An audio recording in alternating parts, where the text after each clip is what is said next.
ఛాతీ ముందుకు పెట్టి అలా అలా ఉండేవాడిని. ఫస్ట్ టైం ఎందుకో ఈ సభలో చాలా చిన్నవాడిని, చాలా నా స్థాయి నాకు ఇంతేనా అని తెలిసొచ్చేలాగా ఈ రోజున ఇక్కడ సభికులు కానివ్వండి, ఇక్కడున్న నిష్ణాతులు కానివ్వండి, వీళ్ళందరి సమక్షంలో నేను చాలా చిన్నగా అనిపిస్తున్నాను. బట్ ఇలాంటి సభలో పాలు పంచుకోవడం అనేది నిజంగా ఒక గొప్ప అవకాశంగా నేను భావిస్తాను. చాలా ఆత్మీయంగా జరుగుతుంది. చాలా కావలసిన వాళ్ళు, గొప్ప గొప్ప వాళ్ళు, చెప్పాలంటే చీఫ్ జస్టిస్ దగ్గర నుంచి, రిటైర్డ్ జస్టిస్ దగ్గర నుంచి, వరప్రసాద్ గారు లాంటి నిష్ణాతులు అండ్ రమేష్ గారు లాంటి ఐఏఎస్ ఆఫీసర్లు, ఐపీఎస్ ఆఫీసర్లు, ఎంతోమంది ఇక్కడ మహామహులందరూ ఇచ్చేసి సభకు ఒక గొప్ప నిండుదనాన్ని తీసుకొచ్చారు.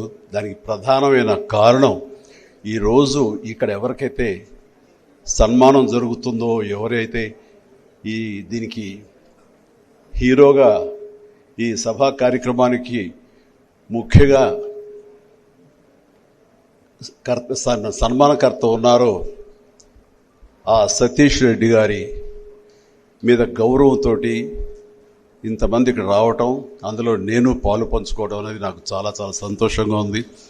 ఇక్కడ స్టేజ్ మీద ఉన్నటువంటి మంత్రివర్యులు, నా మిత్రులు సత్య గారికి, అలాగే రాజకీయ ధురంధరుడు కేవీపీ గారికి, ఎంఎస్కో సంస్థ స్థాపకులు విజయ్ కుమార్ గారికి, అలాగే పత్రికా రంగంలో సీనియర్ మోస్ట్ వ్యక్తులు రామచంద్రమూర్తి గారికి, ఇతర పెద్దలకు, అలాగే పట్టాభిరామ్ గారి సతీమణి జయమ్మ గారికి, ప్రతి ఒక్కరికి మనిషికి ప్రతి ఒక్కరి నా హృదయపూర్వక నమస్కారాలు తెలియజేసుకుంటున్నాను. ఈ సినిమా సభలకు ఎప్పుడు వెళ్ళినా సరే చాలా అద్భుతంగా మాట్లాడి వస్తుంటాం. మా గ్రిప్పున సబ్జెక్ట్ కాబట్టి, అంత తెలిసిన ఫ్యాన్స్ ఉంటారు కాబట్టి. ఇక్కడ వీళ్ళందరినీ చూస్తూ మాట్లాడాలంటే ఎక్కడ చిన్న బెరుగ్గా, చిన్న ఇదిగా అనిపిస్తుంది నాకు.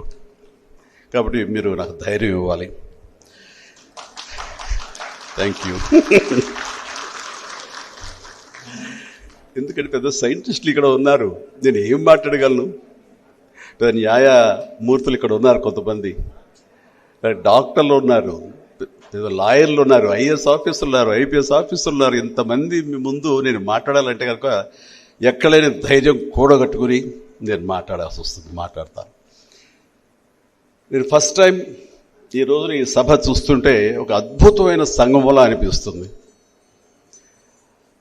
ఒక మనసుల్ని, మానసిక రుగ్మతల్ని దూరం చేసి కుటుంబాలను నిలబెట్టినటువంటి ఒక మహనీయుడి యొక్క జ్ఞాపకం, అలాగే ఒక భారతదేశానికి ఒక రక్షణ కల్పించి, రక్షణ కవచాన్ని అందించి అత్యద్భుతమైనటువంటి స్థాయికి చేరుకున్న మన తెలుగు బిడ్డ ఈరోజు సన్మానం పొందటం, ఈ రెండిటి కలయిక మాత్రం అత్యద్భుతం. అది నా సమక్షంలో నాకు అవకాశం లభించడం అనేది నేను గొప్పగా ఫీల్ అవుతున్నాను. నాకు ఫస్ట్ టైం పట్టాభిరామ్ గురించి మాట్లాడాలంటే, బీవీ పట్టాభిరామ్ గారి గురించి 30 ఏళ్ల క్రితం ఇక్కడ నేను షూటింగ్ అది వస్తున్న సమయంలో యండమూరి వీరేంద్రనాథ్ అండ్ జంధ్యాల గారు నాకు ఒక వ్యక్తిని పరిచయం చేశారు. నీకు చాలా ఇంట్రెస్ట్ కదా మ్యాజిక్ అంటే, ఇలా హిప్నాటిజం అంటే నీకు ఇంట్రెస్ట్ కదా, ఒక వ్యక్తి ఉన్నారు పరిచయం చేస్తానంటే ఫస్ట్ టైం బీవీ పట్టాభిరామ్ గారు నాకు పరిచయం చేయడం జరిగింది. ఆయనతో కూర్చోవడం సమయం తెలిసేది కాదు. నాకు ఉన్నటువంటి ఆ మ్యాజిక్ ఇంట్రెస్ట్ కానివ్వండి, హిప్నటైజ్ చేయాలన్న కోరిక కానివ్వండి, ఇవన్నీ కూడా చూపిస్తూ ఆ తర్వాత ఆయనతోటి మాట్లాడుతుంటే ఇన్ డెప్త్ ఏమిటి ఆయన అంటే కనుక, ఆయన ఒక పర్సనాలిటీ డెవలప్మెంట్ కోర్స్, మనుషులు ఎలా నడుచుకోవాలి, మన కర్తవ్యాలు కానీ మన ధ్యేయాలు కానీ ఏ రకంగా మనం నిర్దేశించుకోవాలి, వాటిని అధిగమించడానికి, వాటిని సాధించుకోవడానికి మన లైఫ్ స్టైల్ ఎలా మార్చుకోవాలి, మన మనస్తత్వం ఎలా మార్చుకోవాలి, మన దారి ఎలా ఏర్పరచుకోవాలనే దాని మీద సుదీర్ఘంగా మాట్లాడుతుంటే ఫస్ట్ టైం ఒక వ్యక్తిత్వ వికాసం గురించి మాట్లాడటం వినటం ఫస్ట్ టైం నాకు. అప్పటిదాకా నాకు అదో సబ్జెక్టు, ఆ రకంగా చెబుతారని తెలియదు. ఏదో పిచ్చివాళ్ళని బాగు చేయడానికి సైకాట్రిస్టులు ఉంటారు, సైకాలజిస్టులు ఉంటారు అనుకున్నాను తప్ప తెలియదు. సో చూస్తుంటే నేను ఎన్నో తప్పులు చేస్తున్నాను, ఎన్నో తప్పులుగా ఆలోచిస్తున్నాను. ఇవన్నీ కూడా సరి చేసుకుంటే కనుక నేను మరింత ఉన్నత స్థాయికి వెళ్ళడానికి ఇలాంటి టిప్స్ నాకు దోహదపడతాయి కదా అంటూ ఆయనతో ఇంకొంచెం నేను పరిచయం పెంచుకోవడం జరిగింది. ఆ క్రమంలో ఆయన చెప్పే కొన్ని ఎగ్జాంపుల్స్ కానీ మానసిక రుగ్మతలు ఏ రకంగా ట్రీట్ చేసి వాళ్ళు ఎలాగ బాగుపరిచారు, తద్వారా ఆ మనిషి బాగుపడితే ఆ కుటుంబాలు ఏ విధంగా సంతోషాన్ని వ్యక్తం చేస్తున్నాయి అంటూ ఆయన చెబుతుంటే కనుక అది నేను అన్వయించుకున్నాను, కొన్ని ఆచరించడానికి నేను ప్రయత్నం చేశాను. ఆ రకమైనటువంటి చక్కటి పరిచయం ఉంది. ఆయనతో ఆయన పుస్తకాలు అవి అప్పుడప్పుడు చదువుతుంటున్నాను.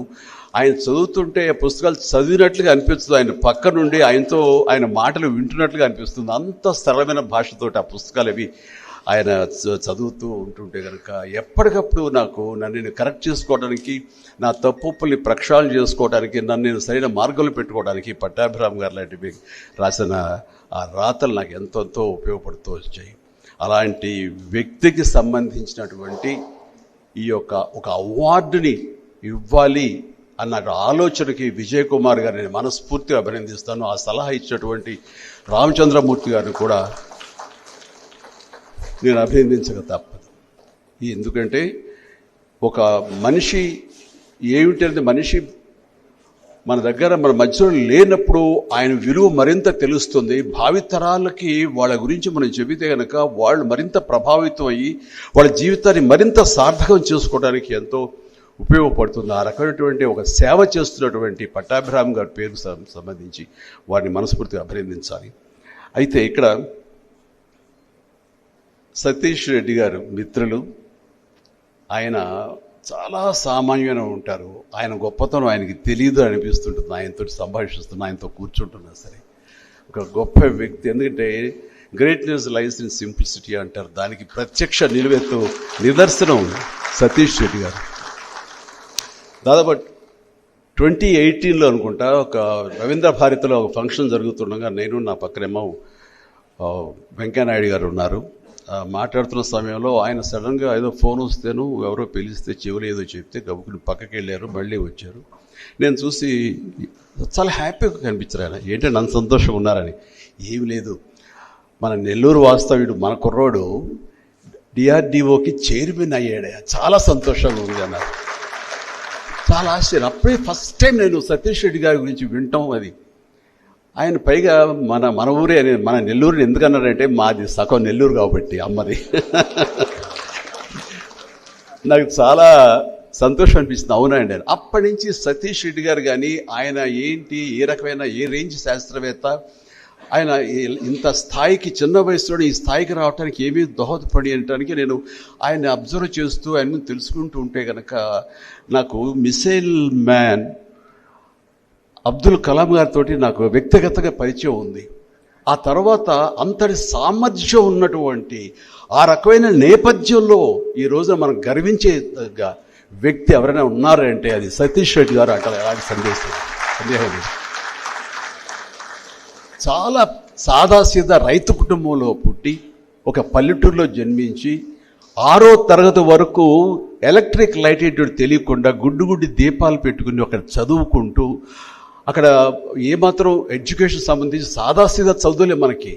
అలాంటి చదువుతూ మన జీవితం ఇంతేలే, ఇక్కడే ఉండిపోవాలి, ఇలాగే సాగిపోవాలి అనే ఒక దీని పరిస్థితిలో కాకుండా వాళ్ళ అమ్మగారి కోరికను బాగా చదువుకోవాలి నాన్న, నువ్వు బాగా పైకి రావాలి అన్న అమ్మ కోరికని ప్రభావం దానితో బలంగా లోపల నాటుకుని ఏమైనా సరే నేను సాధించాలి, నాకంటే ఒక ఇది ఏర్పరచుకోవాలి అనే దాని మీద ఆయన అంచెలంచెలు చదువుకుంటూ చదువే ధ్యేయంగా అలా ముందుకు వెళుతూ ఆ తర్వాత ఆయనకి ఇంట్రెస్ట్ అయినటువంటి ఈ ఫీల్డ్లో ఆయన ఎన్నుకుని అందులో పైకి ఎలా ఎదగాలి అనే దాని మీద ప్రతి వచ్చిన అవకాశాన్ని దొరకబుచ్చుకుని ఆయన ముందుకు వెళ్ళిన విధానం చూస్తుంటే ఇదిగో ఈ రోజున మన రాష్ట్రానికే కాదు, మన తెలుగు వాళ్ళకే కాదు, మన దేశానికి కూడా ఆయన తలమానికంగా ఉండి మన దేశానికి ఒక రక్షణ కవచంలాగా ఏర్పరిచే దిశగా ఆయన వెళ్ళారంటే కనుక అది అత్యద్భుతం. అది మనం గుర్తించడం కాదు, అంతర్జాతీయ స్థాయిలో బ్రిటన్ గవర్నమెంట్ వాళ్ళు కూడా society of British society of aeronautical సొసైటీలో ఆయనకి ఫెలోషిప్ ఇచ్చారన్న, అలాగే అమెరికన్ ఏరోనాటిక్స్ అండ్ ఆస్ట్రోనాటిక్స్ సంబంధించిన గొప్ప అవార్డు వాళ్ళు ఇచ్చారన్న సరే, అది నిజమైనటువంటి కీర్తి, నిజమైనటువంటి ఖ్యాతి. ఆయన సర్వీసెస్ తోటి ఆయన ఏదైతే మిసైల్స్ చేశారో అలాంటివి అగ్ని 5 నుంచి రుద్రం వరకు, అలాగే మిషన్ బాలిస్టిక్ మిషన్స్ దగ్గర నుంచి శక్తి మిషన్ వరకు, అంటే శాటిలైట్స్ను కూడా మనం ఛేదించేటటువంటి ఆ స్థాయి టెక్నాలజీని ఆయన మన దేశానికి, మన భారతదేశానికి అందించారంటే కనుక అది గొప్ప గొప్ప దేశాలు కూడా ఈ రోజున ఆయన పుణ్యం అంటూ ఆయన చేసిన కృషి మూలంగా, ఆయన మనకు అందించిన టెక్నాలజీ మూలంగా అమెరికా, రష్యా, చైనాల తర్వాత మన దేశం ఆ స్థానం ఆక్రమించి టాప్ 4లో మన దేశం ఈ రోజున రక్షణ సంబంధించి, డిఫెన్స్ సంబంధించి ఉంటుంటే కనుక అది సతీష్ రెడ్డి గారి పుణ్యం. ఆయన లీడర్షిప్లో ఆయన శిష్యులు కానివ్వండి, ఆయన నాయకత్వంలో మిగతా సైంటిస్టులు కానీ వీళ్ళందరూ కలిపి ఇచ్చినటువంటి గొప్ప సహకారం మన భారతదేశానికి. అలాంటి వారి గురించి ఈ మాటలు చెప్పే అవకాశం నాకు లభించడం, ఆయన కూడా మా ఫత్తెకానిపేట వాస్తవ్యులు, నెల్లూరులో అని చెప్పడానికి చాలా గర్వంగా ఉంది. సో చాలా సంతోషం. నేను హాఫ్ అనుకోండి నెల్లూరు, కానీ అలాంటి నెల్లూరు వాళ్ళు చాలా సాధిస్తారు. అందులో నేను కూడా కొంచెం ఆ బాటలో కొంచెం ముందుకెళ్ళి నా ఎంటర్టైన్మెంట్ నేను కొంచెం సాధించగలిగాను. ఇది ఇక్కడ పట్టాభిరామ్ గారు ఎప్పుడు 5D అంటారు. ఒకటి duty, devotion, dedication, determination, decision. ఈ 5Ds ఎవరైతే ఫాలో అవుతారో, ఎవరైతే దీన్ని అన్వయించుకుంటారో వాళ్ళు డెఫినెట్గా జీవితంలో అభివృద్ధి సాధిస్తారు, అత్యున్నతమైన స్థాయికి వెళతారంటే అలాంటి సందేహం లేదు చెబుతుండేవారు. నాకు తెలిసి సతీష్ రెడ్డి గారు ఆ రకమైనటువంటి 5Dల్ని చాలా ఢీకొంటూ చాలా ధీటుగా ముందుకు వెళ్ళారు అంటే ఎలాంటి సందేహం లేదు నాకు. అది అనుభవపూర్వకంగా నేను కూడా అదే దిశగా నాకున్న స్థాయిలో, నాకున్న పరిధిలో, నాకున్న ఈ ఎంటర్టైన్మెంట్ ఫీల్డ్లో అదే దిశగా వెళుతున్నాను కాబట్టి నేను అనుభవపూర్వకంగా చెప్పగలను. అలాగే విదురుడు మహాభారతంలో ఏవేవి కొన్ని 6 బ్యాడ్ క్వాలిటీస్ని వదిలేయాలని చెప్తారు. అది ఒకటి అతి నిద్ర, అలాగే జడత్వం, అలాగే ప్రొకాస్టినేషన్ అంటే పోస్ట్పోన్ చేయటం ఏదైనా ఒక డెసిషన్ తీసుకోవాలంటే, అలాగే సోమరితనం, ఆలస్యం, అలసత్వం, ఇలాంటివన్నీ కూడా ఒక 5-6 ఉన్నాయి. ఈ యొక్క క్వాలిటీస్ని మనం వదులుకుంటే గనక ఖచ్చితంగా ప్రతి ఒక్కళ్ళం కూడా ఈ రోజున సతీష్ రెడ్డి గారి లాగా మన ఈ అవకాశాలు ఉంటాయి మన ఫీల్డ్స్లో. సో ఆయన అధిరోహించినటువంటి ఈ హైట్స్, దానికి ఎంతైనా సరే ఈ యొక్క అవార్డు అర్హులు. ఈ award first time Vijay Kumar నాకు నచ్చింది ఏంటంటే, ఒక అవార్డు పెట్టినప్పుడు ఆ అవార్డు ఎవరికి ఇస్తామనే దాని మీద దాని ప్రతిష్ట ఉంటుంది, దానికి గౌరవం ఉంటుంది. అది కరెక్ట్ అయినటువంటి పర్సన్కి సతీష్ రెడ్డి గారిని ఎంచుకోవడం, సతీష్ రెడ్డి గారికి ఈ అవార్డు అందివ్వటం అన్నది మన పట్టాభిరామ్ గారి అవార్డుని ఈ అవార్డుకి ఒక ప్రత్యేకత వచ్చింది, ఒక గుర్తింపు వచ్చింది. భవిష్యత్తులో కూడా మళ్ళీ విజయ్ కుమార్ గారి ఈ అవార్డు ఎవరికి ఇస్తారు అనేది ఒక క్యూరియాసిటీ అనేది ఏర్పడింది. సో అంత గొప్ప వ్యక్తి యొక్క అవార్డుని ఇంత గొప్ప వ్యక్తికి ఇవ్వటం ద్వారా పట్టాభిరామ్ ఈ అవార్డు ఒక ప్రతిష్ట పొందింది.